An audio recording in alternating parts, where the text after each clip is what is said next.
एक गांव में मुकेश अपनी पत्नी सीमा के साथ रहता था। मुकेश का एक लड़का था जिसका नाम राजू था। वह लोग बहुत ही गरीब थे। मुकेश अपना घर चलाने के लिए मजदूरी करता था और उसी से अपना गुजारा करता था। एक दिन की बात है, राजू घर पर खेल रहा होता है। तभी मुकेश मजदूरी करके आता है और सीमा से आकर कहता है, मुझे बहुत तेज भूख लगी है, खाना लगा दो। ठीक है, मैं अभी खाना परोसती हूँ। और यह कहकर सीमा खाना लगा देती है, पर खाना कम होने की वजह से मुकेश का पेट नहीं भर पाता है और वह सीमा से कहता है, बस इतना ही खाना, इससे तो मेरा पेट भी नहीं भरा। हाँ, इतना ही खाना था। अभी मैंने तो खाया भी नहीं है, सिर्फ राजू को खिला दिया था। यह तो बड़े ही दुख की बात है कि मैं इतना काम करता हूँ फिर भी हम लोग भरपेट खाना भी नहीं खा पाते हैं। कोई बात नहीं है, आप चिंता मत कीजिए, भगवान सब कुछ ठीक कर देगा। भगवान कुछ भी ठीक नहीं करता, सब कुछ हमें ही ठीक करना पड़ता है। यदि हम चाहेंगे तभी कुछ ठीक होगा। वैसे मैंने राजेश के मुंह से सुना था कि गांव के पास एक जादुई सोने की गुफा है जहां पर बहुत सारा सोना है। अगर वह जादुई गुफा मुझे पता लग जाए तो हम अमीर बन सकते हैं। क्या आपने उस गुफा को देखा है? मैंने भी उस गुफा के बारे में सुना है, पर अभी तक उस गुफा के पास कोई भी नहीं पहुंच पाया है।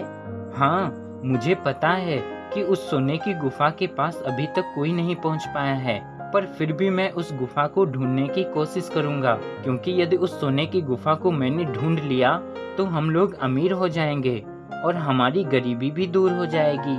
कह तो आप ठीक ही रहे हैं, पर वह गुफा मिलेगी कहाँ पर? और आप वहाँ अकेले ही जाएंगे? नहीं, मैं अकेला नहीं जाऊंगा, मैं राजेश के साथ जाऊंगा, क्योंकि राजेश भी अपनी गरीबी से बहुत ज्यादा परेशान है। और इसके बाद मुकेश राजेश के घर के लिए निकल जाता है। मुकेश के जाने के बाद राजू अपनी माँ सीमा से कहता है, माँ, पिताजी कहाँ पर गए हैं? बेटा, वह हम लोगों के लिए रुपयों का इंतजाम करने के लिए गए हैं। अच्छा माँ, क्या पिताजी हमारे लिए बहुत सारे रुपए लेकर आएंगे? पता नहीं, यह तो भगवान के ऊपर है। वहीं दूसरी तरफ मुकेश राजेश के घर पर जाता है और राजेश से कहता है, राजेश, क्या तुम मेरे साथ जादुई सोने की गुफा को ढूंढने के लिए चलोगे? क्यों मुकेश, क्या हो गया? तुम उस जादुई सोने की गुफा को क्यों ढूंढना चाहते हो? क्योंकि अब मुझसे गरीबी सही नहीं जाती और इसीलिए मैं उस जादुई सोने की गुफा को ढूंढना चाहता हूँ। यदि तुम भी मेरे साथ चलो तो तुम भी अमीर हो सकते हो। मुकेश, कहे तो तुम एकदम ठीक रहे हो, गरीबी तो मुझसे भी नहीं झेली जाती है। ठीक है, मैं तुम्हारे साथ चलता हूँ। इसके बाद वो दोनों जादुई सोने की गुफा को ढूंढने के लिए निकल जाते हैं। वह लोग चलते चलते गांव के किनारे पहुंच जाते हैं।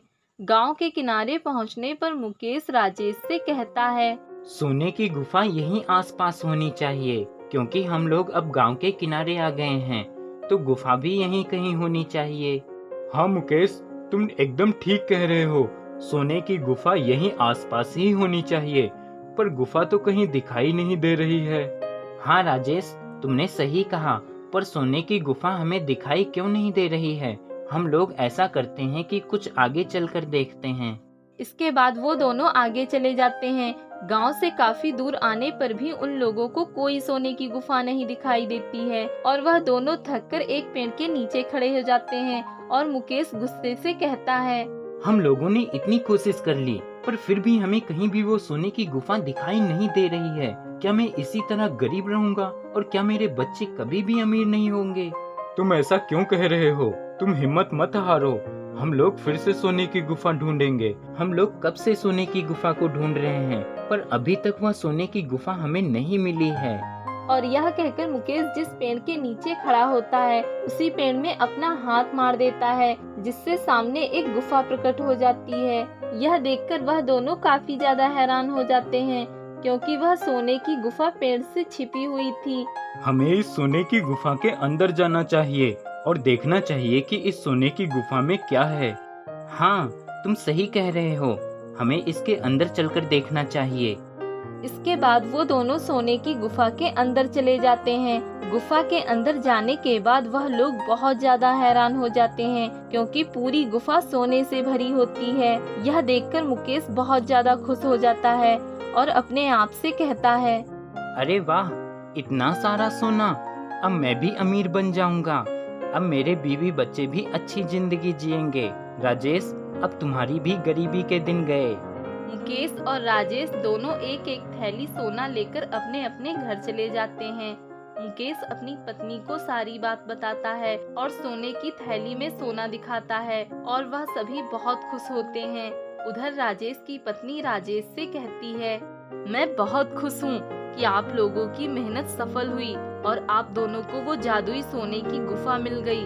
अब आप और आपके मित्र मुकेश दोनों लोग बहुत धनवान हो जाओगे। तभी राजेश सोच में पड़ जाता है। अगर मैं अकेला ही उस गुफा में जाता तो मैं अकेला ही ढेर सारा सोना ले आता, जिससे मैं बहुत ज्यादा धनवान बन जाता।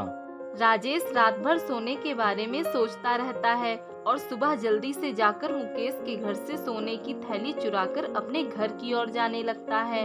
तभी रास्ते में उसे एक व्यक्ति देखकर कहता है,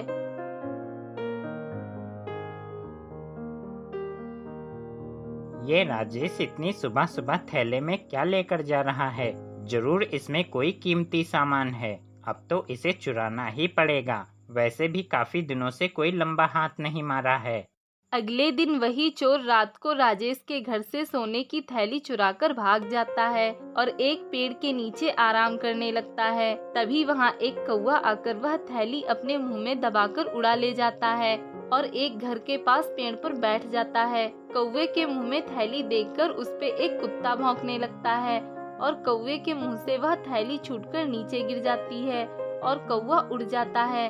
थोड़ी देर बाद मुकेश की पत्नी घर से बाहर आती है और वह वही थैली देखकर मुकेश को आवाज लगाती है। तभी मुकेश आकर देखता है कि वह उसकी ही सोने की थैली है, जिसमें अब पहले से 2 गुना सोना रखा हुआ है। यह देखकर वह दोनों बहुत खुश होते हैं और राजेश अपने किए पर बहुत पछतावा करता है। हे भगवान, मैंने अपने ही मित्र के साथ धोखा किया। मैंने उसका हिस्सा भी हड़पना चाहा और मेरे साथ ही क्या हो गया। मेरा खुद का हिस्सा ही मेरे हाथ ना लगा।